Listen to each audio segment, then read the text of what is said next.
I'm going to share my screen for a couple of slides I've prepared for today.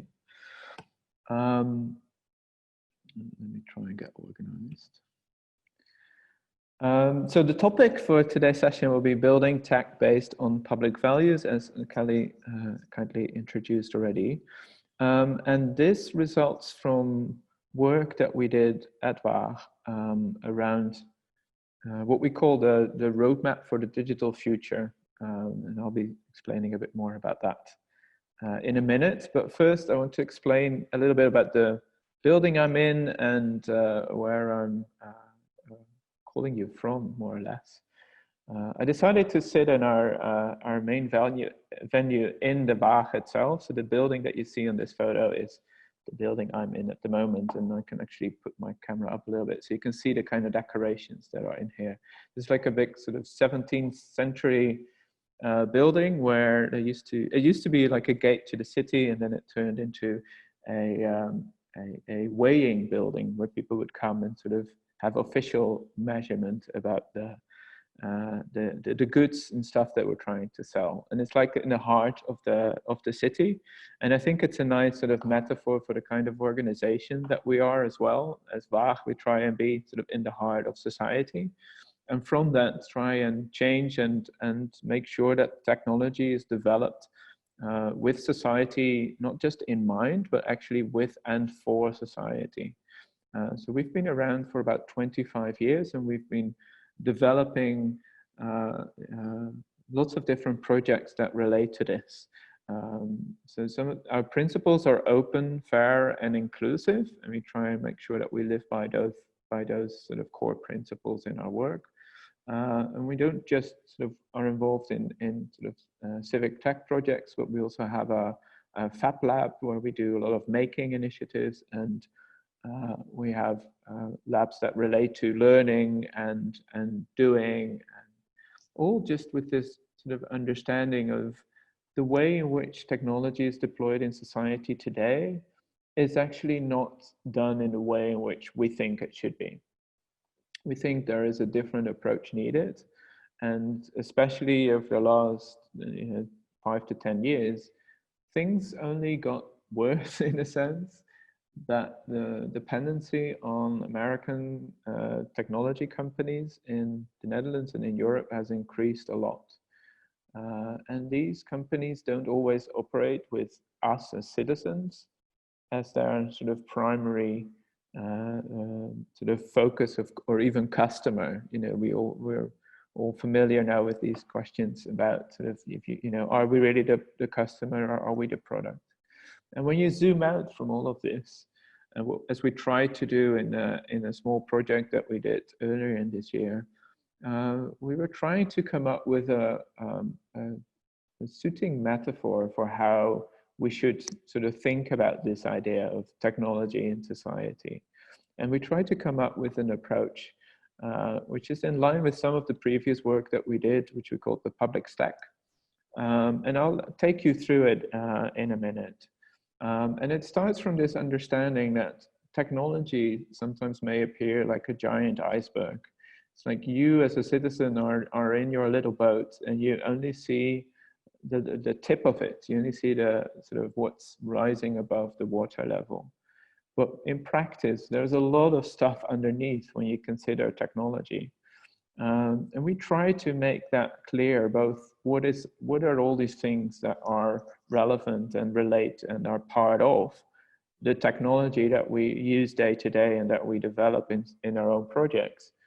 But also the reasoning for doing that was not just to have a more informed conversation about this, which is one aim of this initiative, but also to come up with a different way of approaching this, with a different attitude towards how technology should be developed with society at the core.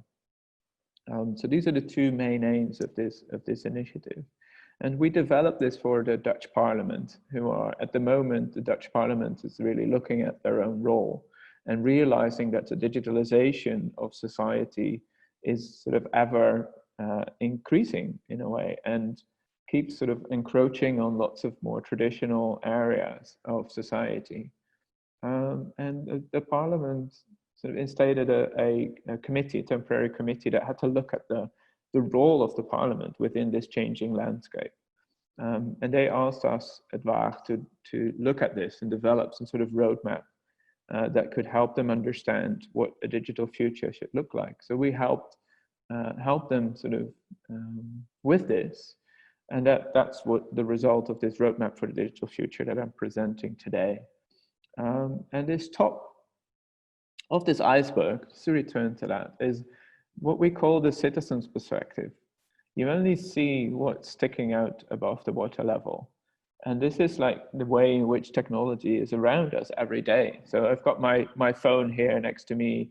I'm on my laptop at the moment. We've got maybe a doorbell that is actually connected up to the internet, but you don't really see that. You just see the way in which technology manifests itself. But there's a whole lot of things happening underneath, and we call that the technological stack. This is the stack of all the technology that's required. It's the infrastructure with all the cables. It's the operating system on our machines that have to run, the drivers and the software and all of it, and all the data that gets gathered. We don't see this day to day, and it's sometimes hard to get a view on it. But it's important for us to consider that there's a lot of things happening beneath the surface when we think about technology. The next step is for us to realize that that technological stack is not something which just, is created out of thin air. It is something which has been designed and developed by people. It is something which every piece of technology that we have today has been thought through, it's been designed, it's been built, it's been developed by people as part of organizations, often as part of sometimes with our civic tech projects, it could be just one person coming up with an idea and developing and designing something. But it's always been people who've been part of this process. It's never something that just was created out of nowhere. And that also means that there's a lot of things actually going on even beneath the surface of that. So if you look underneath the design process, there's what we call a foundation. There are different ways in which lots of beliefs, values, assumptions, mechanisms are all sort of part of how that design process was created so that the technology could be built, so that we can perceive it as a citizen. So we're trying to get all the way to the bottom of this in a quite sort of literal sense of the iceberg and try and see what this foundation looks like. What are the kinds of things that we need to consider when we look at technology and how it manifests itself in society? So the question that we have as a society is, what do we choose for our foundation? Because there's lots of different ways in which you can do that. I refer to the big tech companies that always, well, not always, but the big ones these days have a very sort of capitalistic model. They are there to maximize the value of their company for their shareholders. And that's a part of the foundation on which that company and the technology they develop have been built. But I think it's important for us to step back and think through, what do we want to choose as the foundation for our own societies? And we have a way of sort of thinking through 3 different types of models, which is sort of a very sort of rough generalization. And these different aspects play out in different ways around the world. But the first sort of type of stack, this first type of iceberg that I want to present to you is the state stack. This is an environment such as what you see in China, where technology is often based on a foundation which is strongly rooted in the principles of the state. And the state controls a lot of the technology stack that gets developed, and the technology is closed. As a person in that country, you don't have a way of understanding what's going on and what's happening beneath the app that you use, for example, on your phone. And instead of being a citizen, you're often more like a subject of the state, and you don't have a lot of democratic control over what happens with that technology. Now, on the other hand, there's the model that we often are familiar with in a country such as the Netherlands, where I'm from, where we have the citizen as a consumer of commercial services. The foundation on which a lot of our technology today is built is one that is based on market principles. Some would say free market principles. What that means is that a lot of the technology is proprietary, it's closed. You don't get to see what's behind the technology that you're using because of intellectual property rights and incentives for organizations to keep all of that closed so they can sell it within a market. And it means that you, as a citizen, are making use of a commercial service that's provided by a commercial company, and they can set their own terms and conditions for those services within the context of a law and within a specific jurisdiction. But actually the tool that we're using today for this conference, Zoom, is an example of that. So we have a commercial company which provides a service which allows us to exchange with each other and I can share my screen on this service. But ultimately, this is a commercial company that has to respond to their stakeholders and maximize the value for their stakeholders. It doesn't, in that sense, regard me as a presenter or as a participant in the session as a citizen. And there are not the rights that I have as a citizen of the Netherlands do not fully apply within the context of the service that I'm using today. And we think that that has gone a bit too extreme right now, that a lot of the ways in which we as citizens use technology is mostly within the context, in the West at least, as a consumer.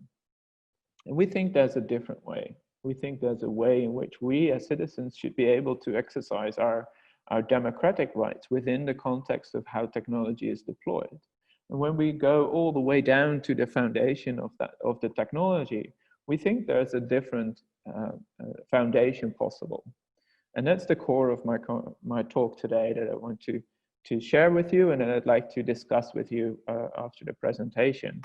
And this is what we call the public stack. So the foundation that we're interested in for technology is one which is based on commons principles. It's one in which citizens have the right to organize themselves, to build their own technology, to design and decide what's important to them. And that needs to be reflected in the design process, in the way in which technology gets developed. And the technology then can be sort of seen as being featured in different types of principles. For example, open source is an important principle in how the technological stack gets built within this context, so that we all as citizens have the ability and the right to look at the technology, to test it, to put it to scrutiny, and to develop alternatives as and when we please. And in this stack, the citizen really is a citizen. It's not someone who's a consumer of a commercial service, but it's one who has the ability to really influence the way in which technology gets deployed in society. So for the remainder of this session, what I'm going to do is to explore these principles in this foundation of the public stack. And I'll propose a way in which we can look at this technological stack. And then at the end of the presentation, I will give a specific example from one of the projects that we've run, and we are running still at Waag. And I'd like you to sort of, as I go through this, to think about your own projects and your own initiatives. Because it's been really interesting to discuss afterwards how you feel this model might relate to your work and the kind of initiatives that you're part of.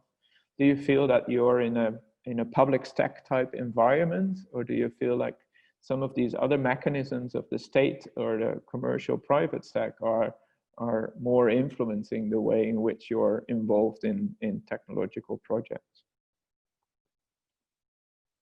So the public stack foundation ensures that the technology stack is inclusive, it's safe, and it's just. These are the core principles on which we want to base this foundation of the public stack.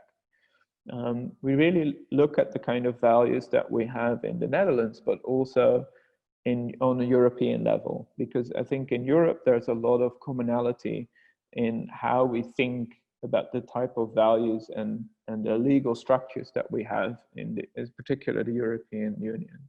But I think a lot of these apply much broader as well, and I'd like also to discuss how that might apply in other sort of non-Western contexts. So there are a couple of kind of questions that you can ask yourself when you think through what this foundation should look like for the public stack. And we have 4 layers that I'll go through with you now. The first layer in the foundation is what we call starting points and assumptions. And you can apply this sort of line of reasoning to one specific project or initiative, or you can apply it more broadly to technology and society. We try to make it sort of generic enough, but in a way that it can also be applied to specific contexts. So the questions you see here are, for example, what problem is the initiative intended to solve?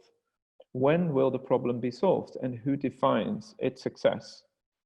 Who defines and determines the method by which the technology solves a specific problem?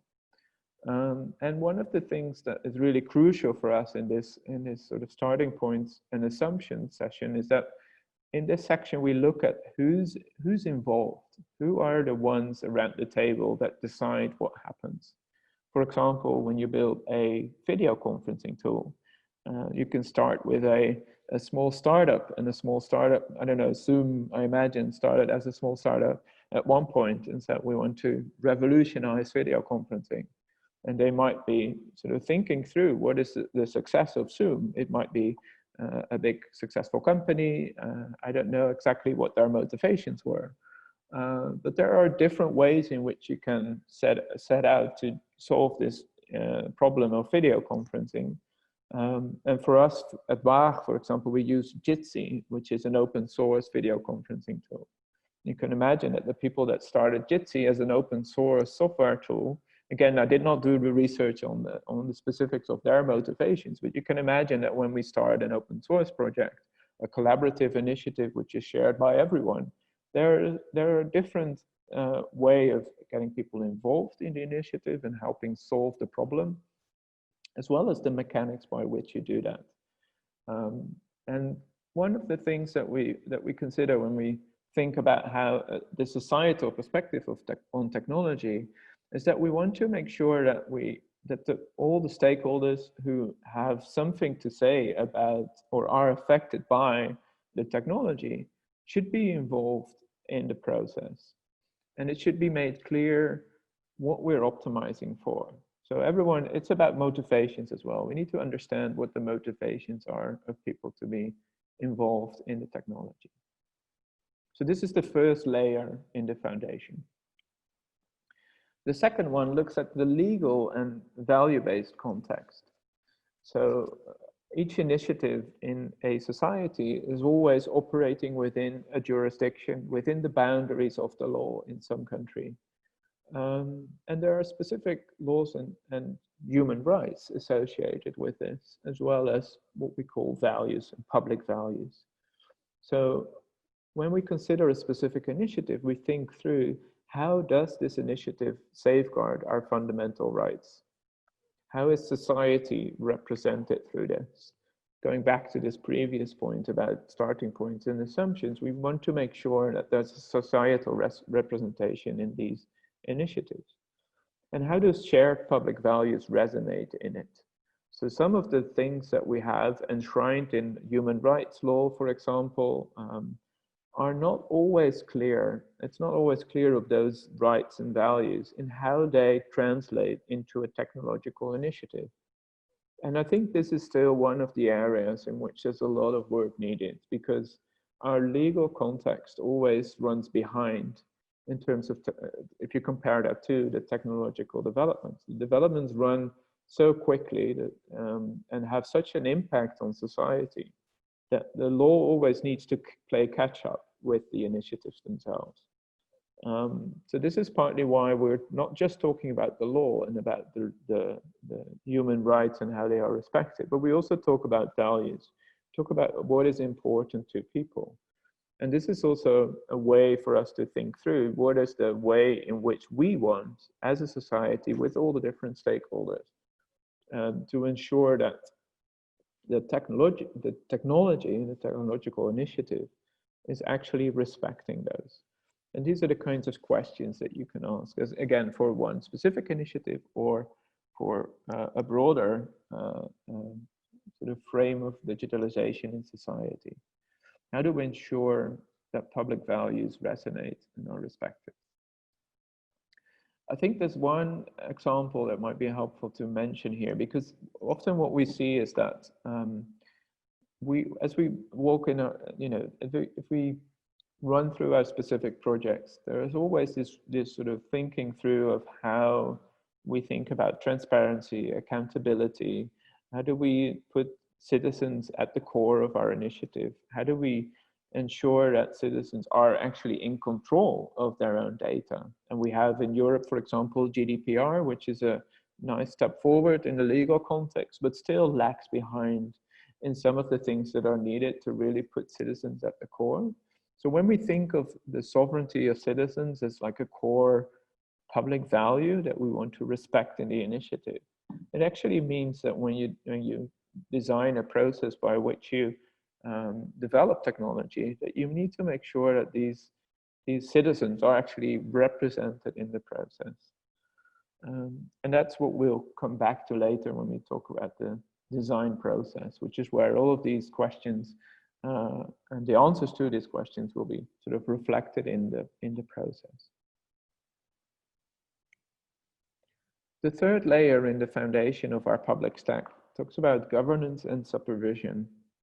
So this is both about the government, so it's the relationship between citizens and the state, if you will, the government on different levels, at the local level, on the national level, and indeed sort of international level.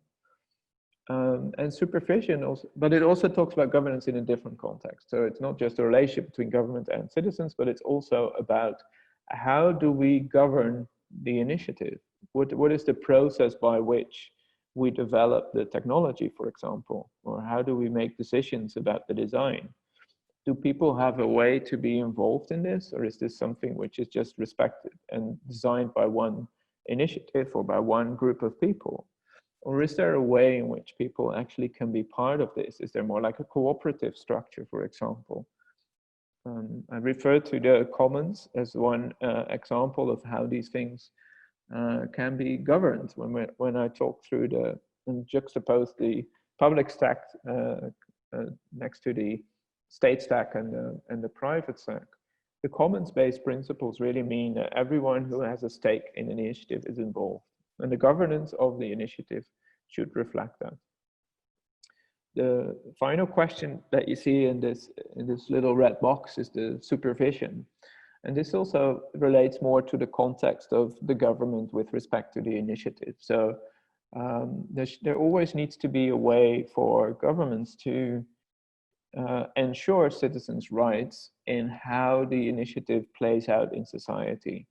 So there always needs to be someone who looks after the initiatives. And I think this is also an area where we're lacking behind a little bit when we think about technology in society, because the developments go so quickly.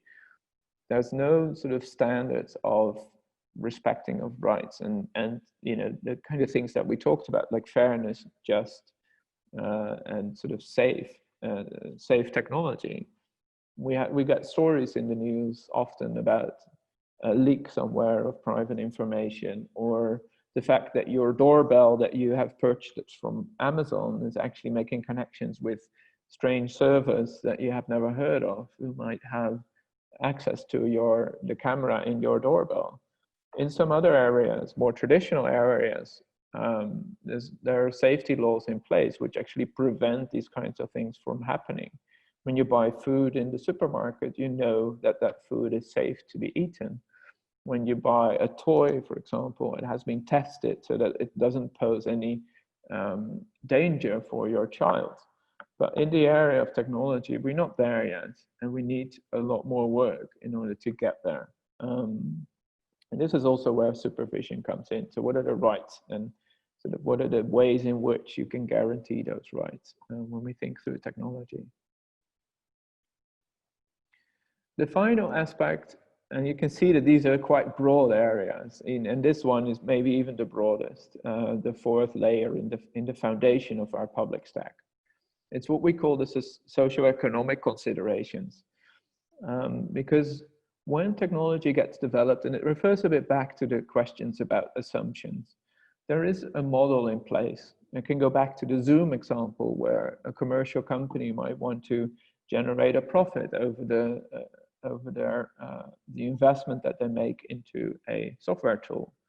But there are other financial models available.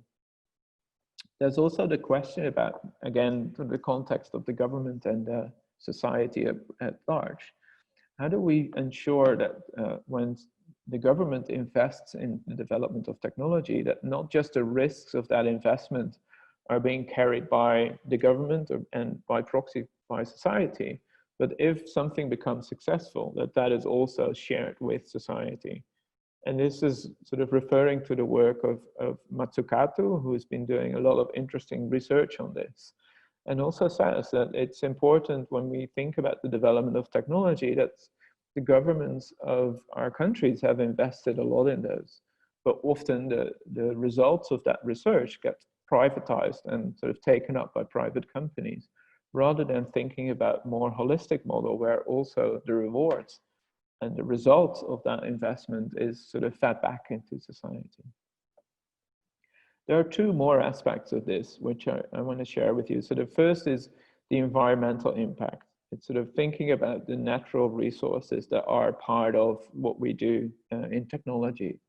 And this often gets very invisible. We don't know, for example, where the Zoom call that we have right now is hosted. Where are the servers that are used to make sure that we can have this exchange? How much energy do these servers consume, and what kind of energy is that? Is that sort of from coal, or is that renewable energy?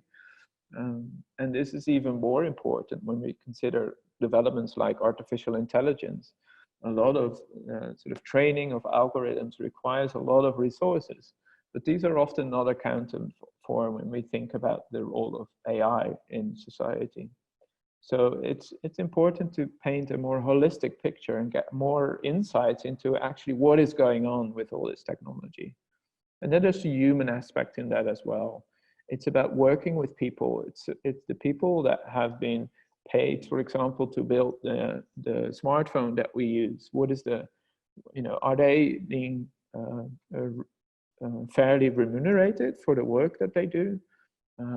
We often don't know about these things, and it's important to keep these considerations at heart when we think about technology, and all the things that relate to this are relevant.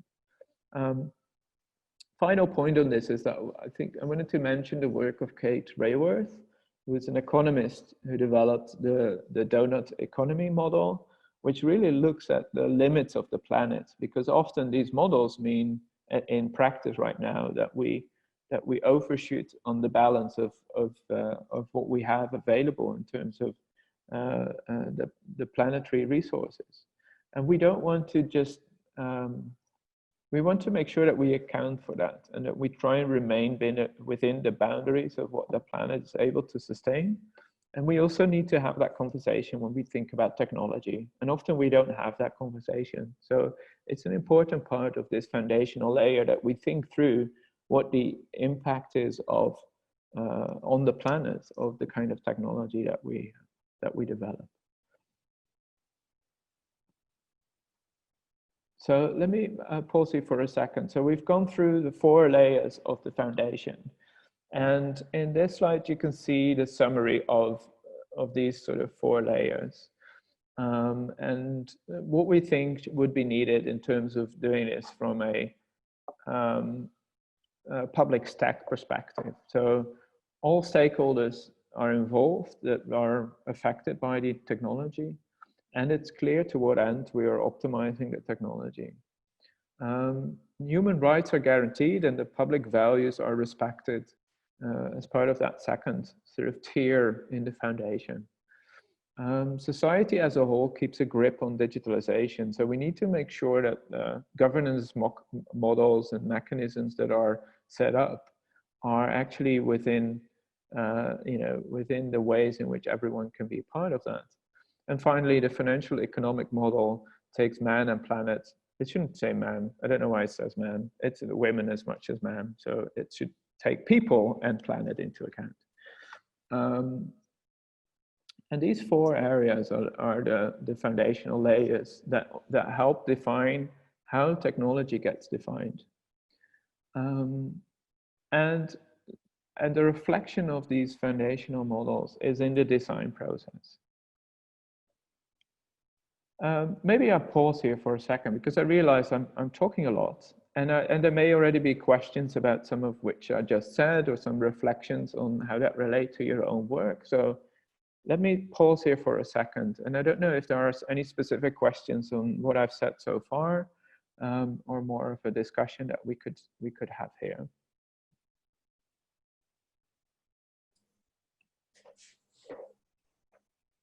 Yeah, I'm also happy to, if someone just wants to type in the question in the chat, or also just share verbally, that's also okay. So I'm happy to, read out those questions as well.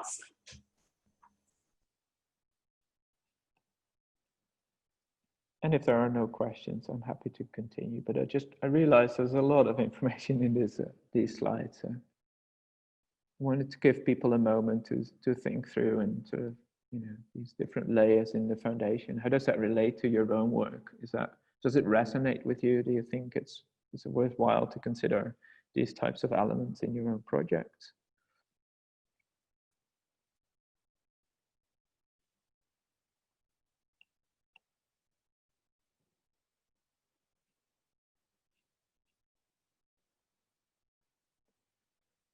And if there are no questions, I'll continue with the rest of the presentation and we can talk more later.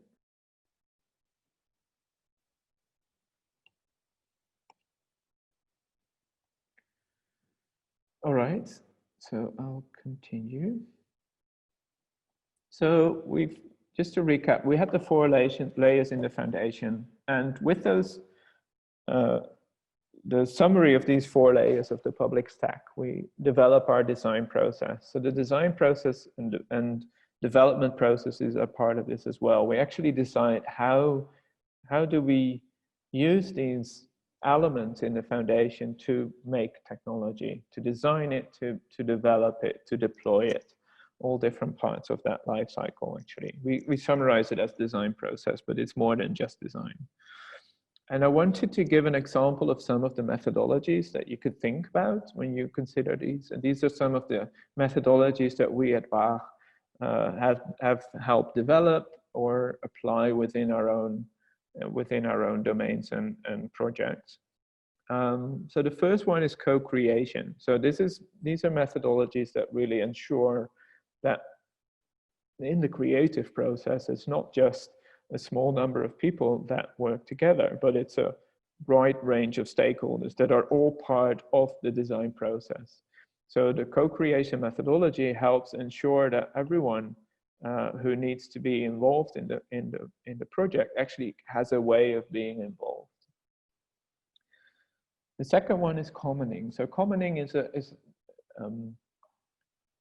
it's maybe difficult to put it as a methodology like this because there are different ways in which commoning actually gets used in practice. But what it all means is that the people who have a stake in something, and that something can be anything. It could be like a physical resource, as always has been the case in the traditional commons, but it can also be a digital resource. And people take a shared responsibility for those resources. So that's something that I want to stress here, that this is a bit experimental, I think, in some levels. So for example, in data commons or data trusts, we see some experiments around how the principles of commons can be transferred into this digital domain. And it provides a way to ensure that citizens are more empowered to work with the data, to actually help ensure that the resources, so that the data or other types of resources actually gets governed together with those who have a stake in it. The third one is a very established free and open source software methodologies, so a very established process on free and open source software. It's been around for decades. But it's important to also think about the different approaches around how we can deal with free and open source software. So free and open source software doesn't just mean that you put something on the web and then everyone can download it. It's also a way to ensure that the governance of the software is taken care of. That anyone has a way in to become part of that process of developing the software, but that also, referring back to the commoning principles, that people have a way of taking responsibility for the software. So it's a crucial part of the way in which technology gets developed these days, in line with these public stack principles. The fourth one's critical making, and this is more about sort of understanding how more physical processes related to technology are being created. So there's open hardware initiatives right now, and there's lots of different ways in which people can get involved, not just on the software level, but also on the levels of the stack that are closer to the hardware, and actually work together on that. And the final one, citizen science or citizen sensing, is a way in which citizens have a more equal role in developing an understanding of the world, of their society, or of their own environment. I'm going to give the example a bit later about our own project. This will be on the topic of citizen sensing. So these are some examples of methodologies that can be applied within the design process. And then we use those methodologies to develop or design the technology. So I'd want to now look at the technological stack in a bit more detail, because we looked at it at sort of one holistic whole, but in a way the technological stack is a couple of layers in its own right. And there are different ways in which you can slice and dice the technological stack, but we've decided to do it this way for this iteration of the roadmap for the digital future. But I'd love to hear your thoughts on whether you think that makes sense, or whether you think something crucial might be missing from this approach. Because when we look at the technological stack, we really sort of want to take into account that there's a lot more than just meets the eye. So there's not just the application that we use on our phone, but there's a lot of underneath values in the layers underneath. And there are also what we call context layers. So you can see here the different shades of yellow, the context layers, which are not just part of one layer in the stack, but actually refer to the stack overall. Let me run through them sort of one by one, so we have a better understanding of what we're talking about, and look at them from the perspective of the public stack. So when we consider these layers, what would that look like if we build a foundation that is in line with these public values that we just referred to in our foundational layers approach? The first one is the application layer. So applications, we want to make sure that these are free and open source, so they can be checked and built on by anyone. We all run applications on our computers. We run apps on our phones. We often have no idea what is happening with these apps. I think in particular on our phones. It's sometimes a little more clear on applications that we run on our laptops and computers. But apps on our phone, often, once in a while we have this story in the news that it's leaking data to Facebook, or that it's connecting up to Facebook without people realizing that some of these connections get made. Advertisers are getting a lot of information from data that gets leaked to them and shared with them without you realizing that is going on. If we have the applications as open source, we have a way as a society to better understand what is going on within all of these applications. And we can even think about what it might look like if we're not relying specifically on the phone context, on the Google App Store or the Apple App Store for applications. But what would a citizen-centered approach to that look like? What would a public stack app store look like? And what are the ways in which we can then guarantee on that app store that the apps are actually in line with the public values that we have? These are the kinds of things that we think about when we consider applications on the technological stack. The next layer is the operating system layer. So, you know, I'm running on an Apple device right now. It's Apple iOS. There's an Android phone next to me.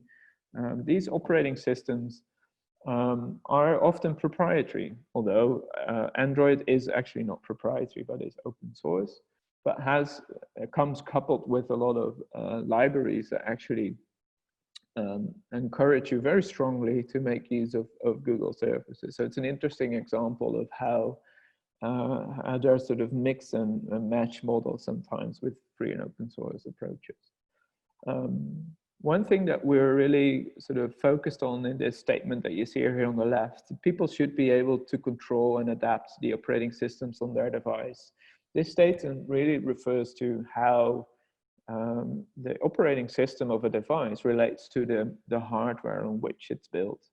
Because often what happens, and it happens increasingly these days, is that you are bound by a specific operating system on your phone. You have no way, or you have a very limited way of running an alternative operating system on your device. And it is restrictive, and we want that to change as well. We think citizens should have the right and ability to change the operating system on their own devices. And there's some interesting development. Of course, Linux has been around for decades and is a really good example of a free operating system which anyone can install and download and install. But we want to make sure that that is easier. So making use of free and open source operating systems should be a lot easier than what it is today. One thing that makes it harder sometimes to run an alternative operating system is because of this layer between the operating system and the equipment, the hardware of your device. And this is the layer we here call firmware and drivers. And there's a lot of, again, a whole sort of story behind what's going on this layer. What we want to make sure is that people have the ability to change firmware and drivers on their devices. And this is not just on phones and laptops, but it's also related to video game consoles, for example.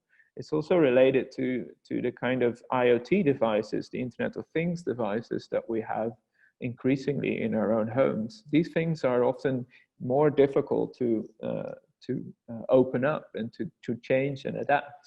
And sometimes these companies that make these devices are actually trying to prevent you from doing that, which we believe is not in line with our approach for the public stack. So we want to make sure that people have the ability, not just a right, which is sometimes being discussed as well. And there's in the US some examples of how laws get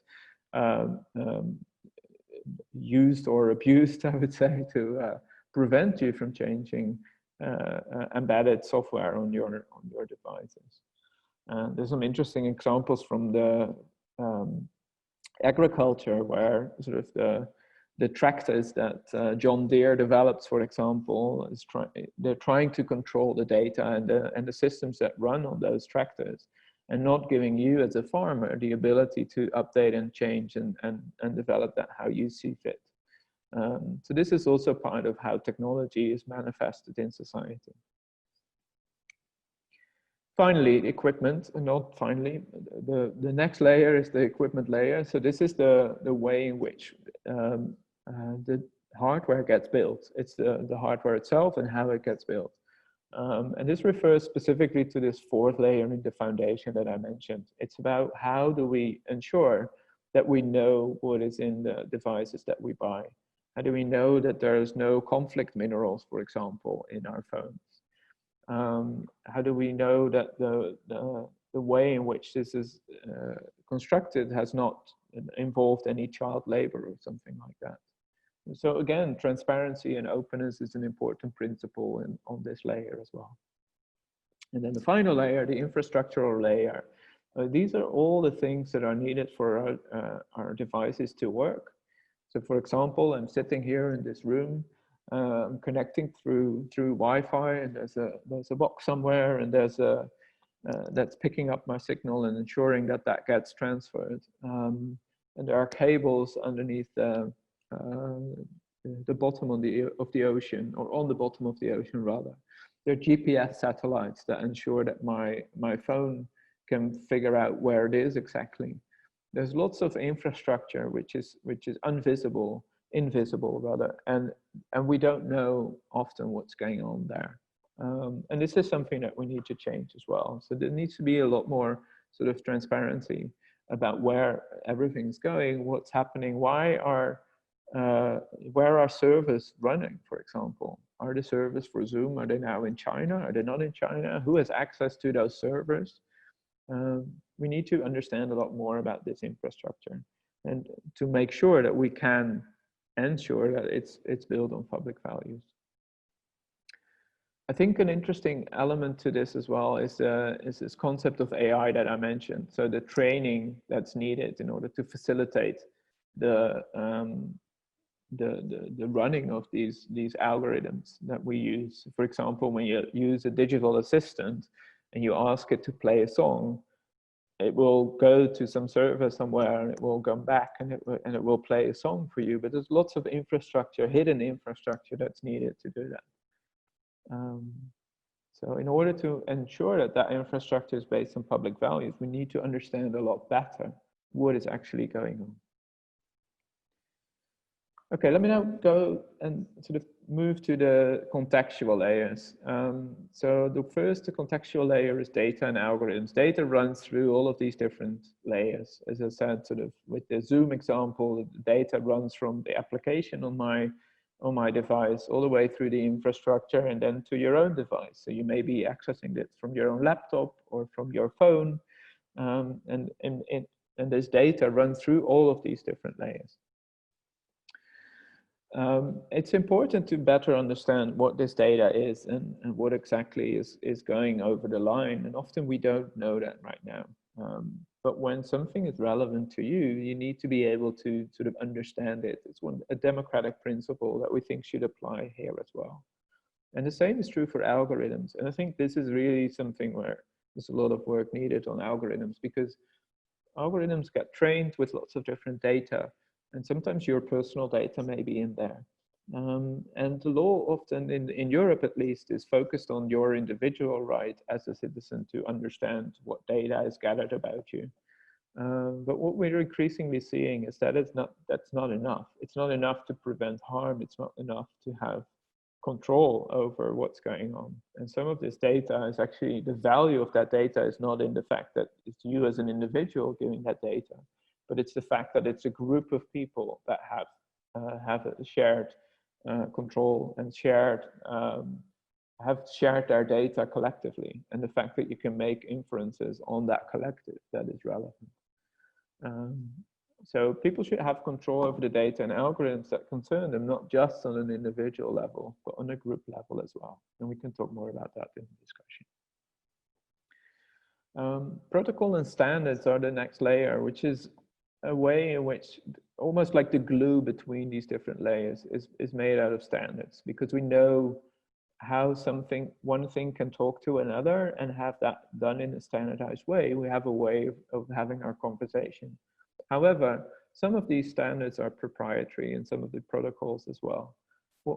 Well, originally the whole sort of internet has been built on open standards. Increasingly, we see the creeping in of proprietary standards, where organizations like Google are trying to push through their own approach. And because of the size of an organization like Google, it's really difficult to make sure that they still adhere to the open approach that we've traditionally seen in internet land. So open ecosystems are core to ensuring these public values for society, but we need to make sure it's almost like on this layer, it's a bit of a defense rather than an offense, because we need to make sure that the open standards that we have are actually being applied and consistently followed through. I think it's sometimes interesting to also, in standards land, look back at some of the things that we've done previously. So for example, RSS is a quite old standard, relatively speaking, which has lost its influence because of some proprietary solutions.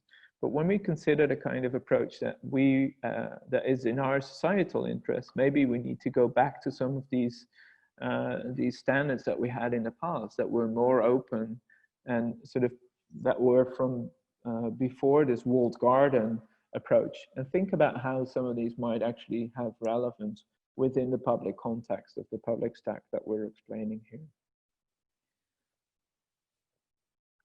Next one is technology. So, sorry, security. We need to make sure that technology is secure so we can rely on it safely. And I think this is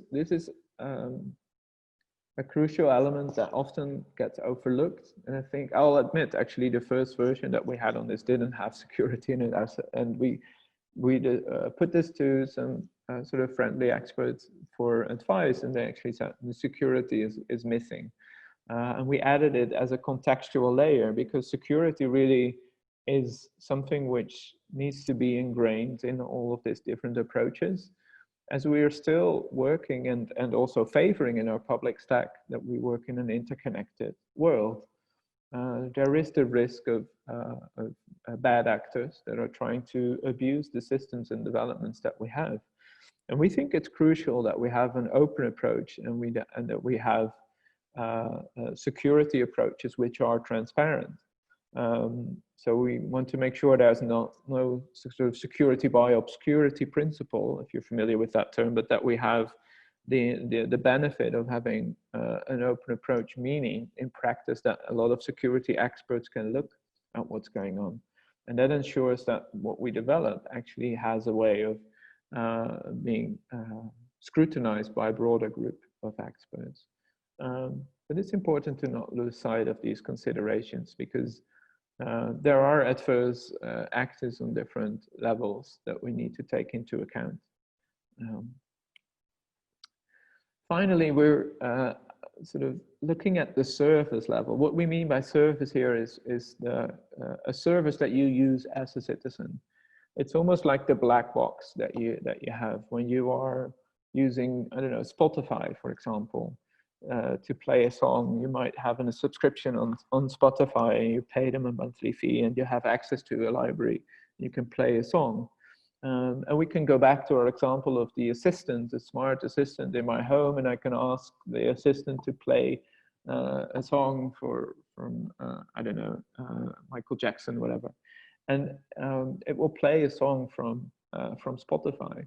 And when it does, it uses all of these different layers of the stack, but the sort of the white ones here and the contextual layers are playing a role in that. But for me as a citizen, I just want to play a song. That's the service, that's the approach that I'm using.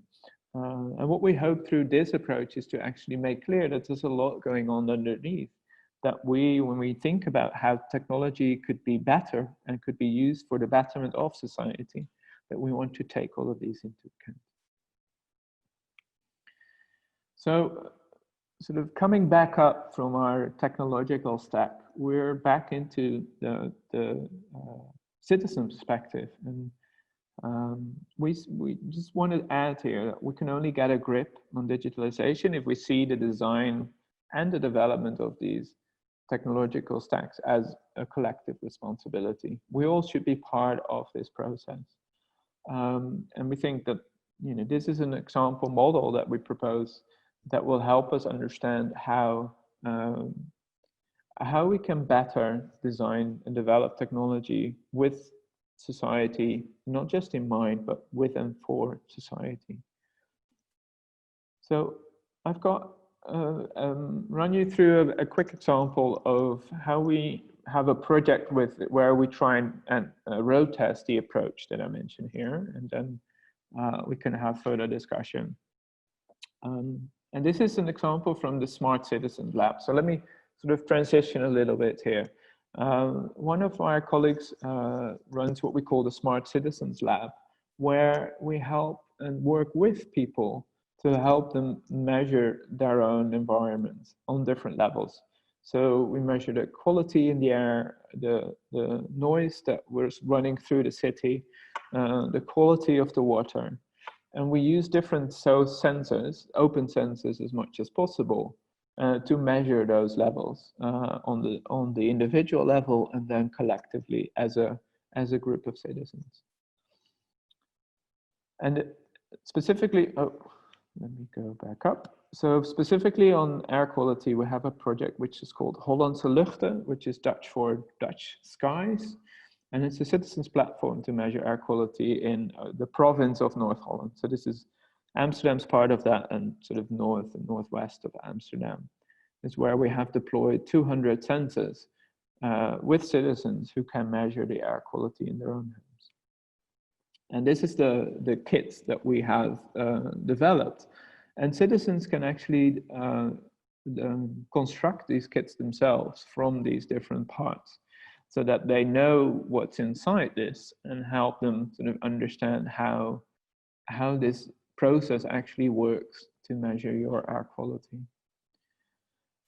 So citizens do that within our different workshops, and they develop their own, put together their own kit, and then they install it within their own homes, and they measure the quality of the air around them. And we do this specifically in an area near IJmuiden, which is where there's a steel factory.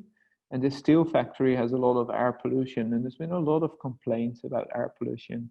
So in this approach, we wanted to make sure that citizens are involved in dealing with this societal issue of air quality. So in that sense, the foundation of how we approach this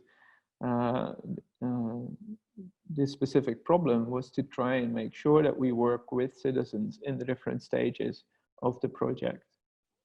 And here you see a sort of technical image of how the project works. So we have the HOLU sensor kit, which you can see on the left here. And we have some other sensors as well. They get sent to an infrastructure through LoRa gateways. So this is the different sort of way of sharing data over the air. And there's some sensors that use the sort of the normal data connection of 4G. And they share their data with a server, which then gets the data and raw data gets sent to an organization called RIVM, which you can see on the sort of middle top right there. And they are like the professionals that have a deep understanding of air quality and how it gets measured. And they calibrate the data. So they actually do a different check and calibration of it to make sure that it meets certain quality standards. And then ultimately the data gets gathered on our servers and then visualized on the map, where you can see on the I don't know why the URL is not on this slide, but hollandseluchten.nl, you could go there and see. So this is where we gather the data and show it. Now you can imagine for a project like this, what we need to ensure was to think through like who needs to be involved in this process. So build this solid foundation. And some of these is challenging for us as well. So some of the way in which our projects are funded means that you get money from, in this case, the province of North Holland who paid for this project. And they asked us to set up this infrastructure. And we're trying to ensure that citizens have a voice throughout this whole process.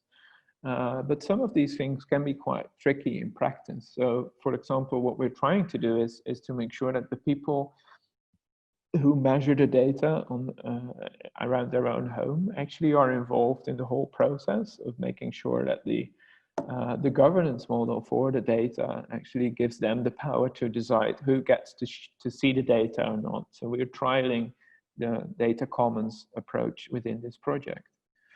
But there's also a challenge specifically around how we move that issue longer term. So what is the way in which people can actually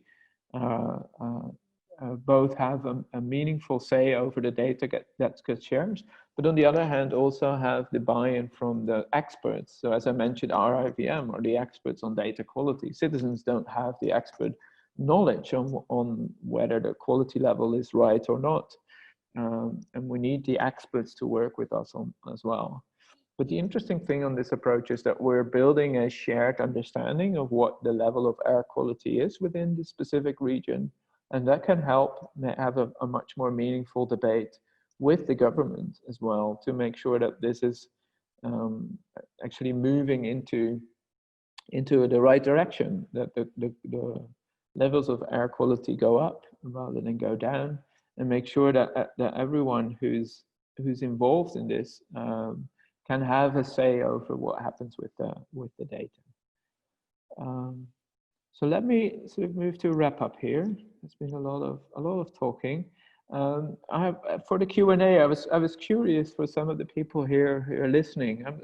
How do you choose your own foundation in your project? What are your own starting points and assumptions? How do you ensure that rights and values are respected? How do you organize the governance in your own project? And you could think about the socioeconomic considerations as well. So I think we've got time for a bit of Q&A, Kelly. I don't know if there are specific questions, but we can go through them now or have a bit more discussion about these different elements. Yeah, I see there was one question, I think specifically about the project you were just discussing, about how does the air quality project collaborate with other international commons projects, for example, like Luftdaten? Ah, yes, that's a good question. I know there was some discussion with Luftdaten. I think our project uses a different kit, and I know there was a reason for it, but unfortunately I don't remember exactly what the reasoning was. But I think it's important with these kinds of projects to organize and share internationally. So we definitely, yeah, we are in touch with or my colleague is with the Luftdaten people, and I think it's a really interesting project.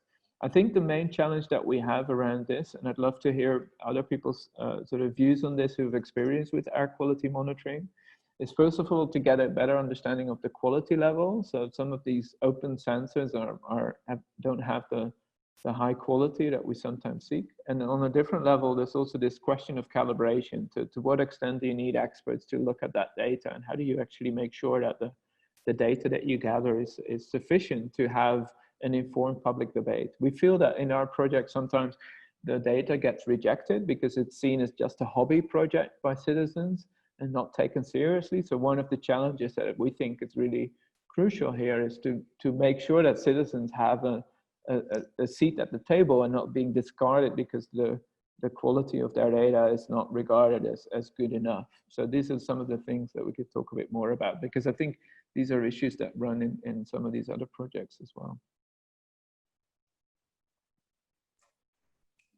And anybody else who has questions, please feel free to, you can unmute yourself and speak, or just put it in the chat, whatever you're comfortable with.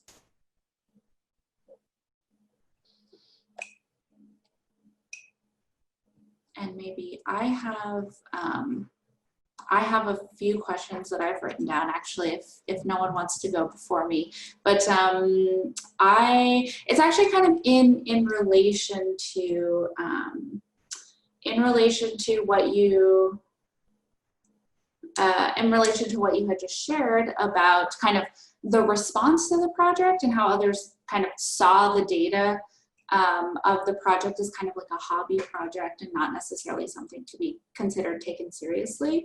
I'm actually interested in how maybe even the people that you've reached out to, like the citizens, to be a part of the projects, how they've actually often responded to these kinds of requests or this kind of engagement, because oftentimes I feel like also context being from the US and living mostly in North America, I think people in regards to especially technology things, I think people kind of, it's very passive. People aren't, expecting to be involved in any of these processes, and they're kind of like, why are you including me in this? So I'm actually really interested to know, I guess, how kind of these people who were engaged responded.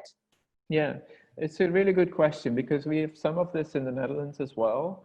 And I feel the approach that we have for our project is that we're really looking at those people who want to take an extra step and really elevate those members of the community that really want to do more than just the average. Because some people, you're absolutely right, some people don't expect to be part of this and are quite surprised when you ask them and when you ask their opinion and ask their involvement.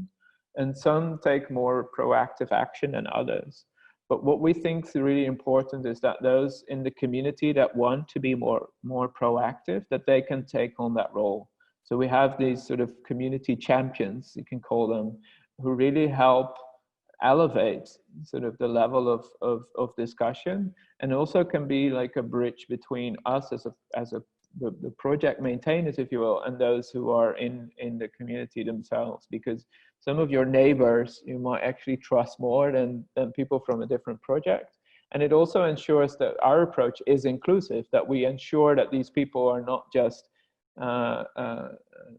sort of used, quote unquote, for a project, but that the approach actually meets the need of that they have within the project. But it's sometimes quite a struggle. I feel like a lot of these processes, it's not primarily about the technology. Indeed, the technology often becomes secondary. It's more like a social initiative which has technology as a means to an end. And I think that's the way it should be. The focus should be on the problems that people are experiencing, and that's your starting point. That's where you start the project from.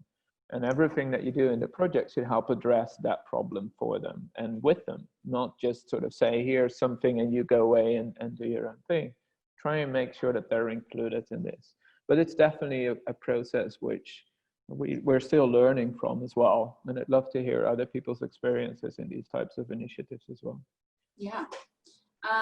So I see a few questions.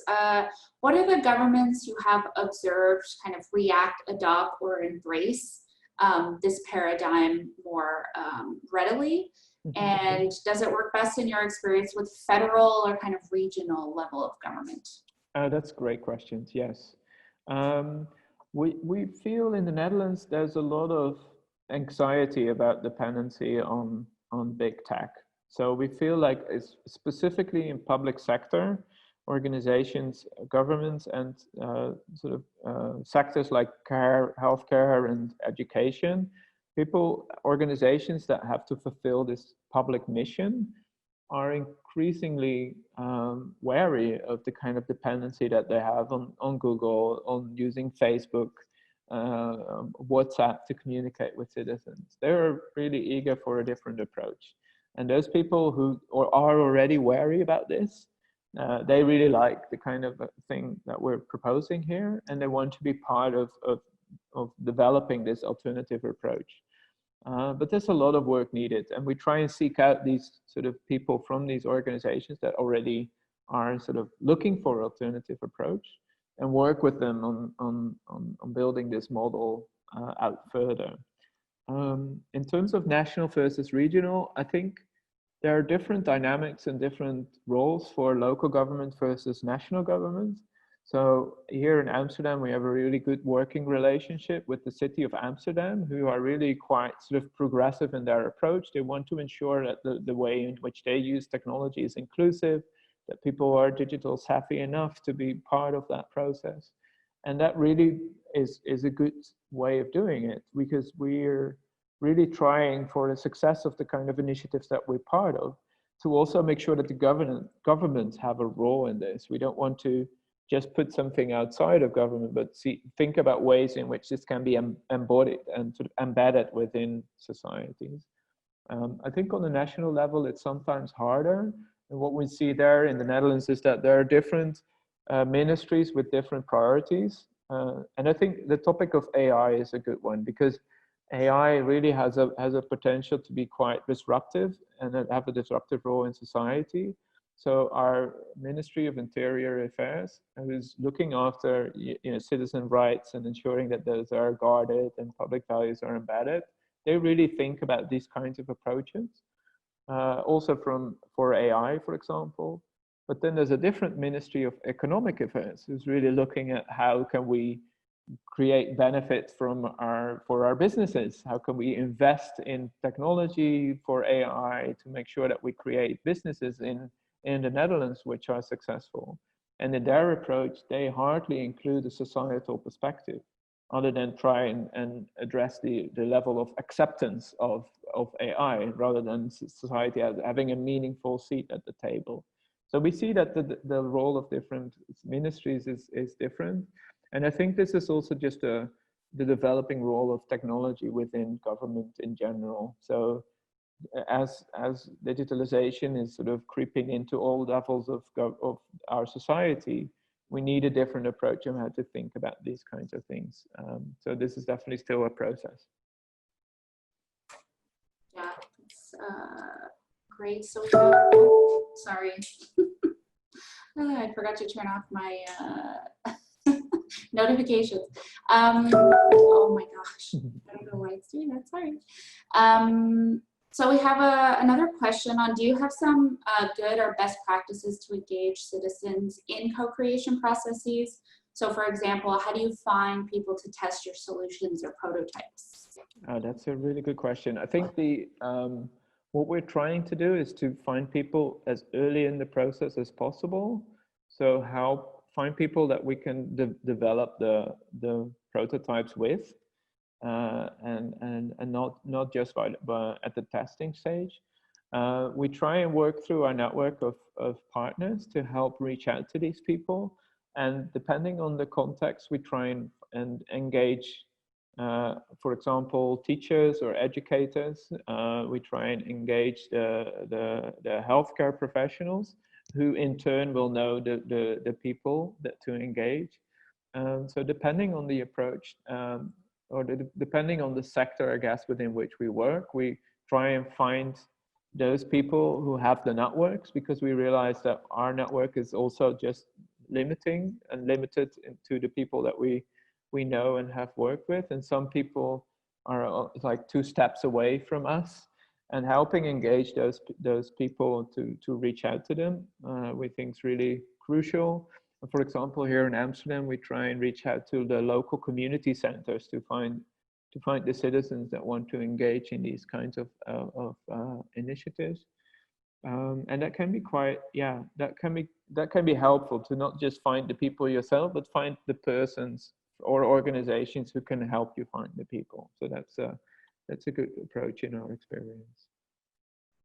Yeah, also just a response to that question from our side, we actually have a session, I believe it's in 2 hours, yes, a session in 2 hours, where we actually are talking a bit about that. Our Code for Canada members will be discussing kind of how they actually do, how they're actually finding people to test solutions and prototypes for government technology, and also how they're doing the actual inclusive research and testing online. So that's a session in 2 hours, if that's something you are interested in relation to that topic. So, Sandra, oh yeah, I don't know if you guys can hear me well. Yes. Yeah. Perfect. I was having issues with my mic earlier. It's James Mark from Code for Africa. I'm the business development project manager at our offices here. I was very interested actually in the air quality project you have. It does have some parallels with one of our initiatives called Sensors Africa, which is essentially a similar model. It's Pan-African citizen science-focused project that addresses data gaps by providing low-cost sensors, mainly for air, water, and sound in communities in Kenya, Nigeria, Tanzania, Uganda, and South Africa. So mainly I was curious about your, I guess, your approach to selection criteria for partners.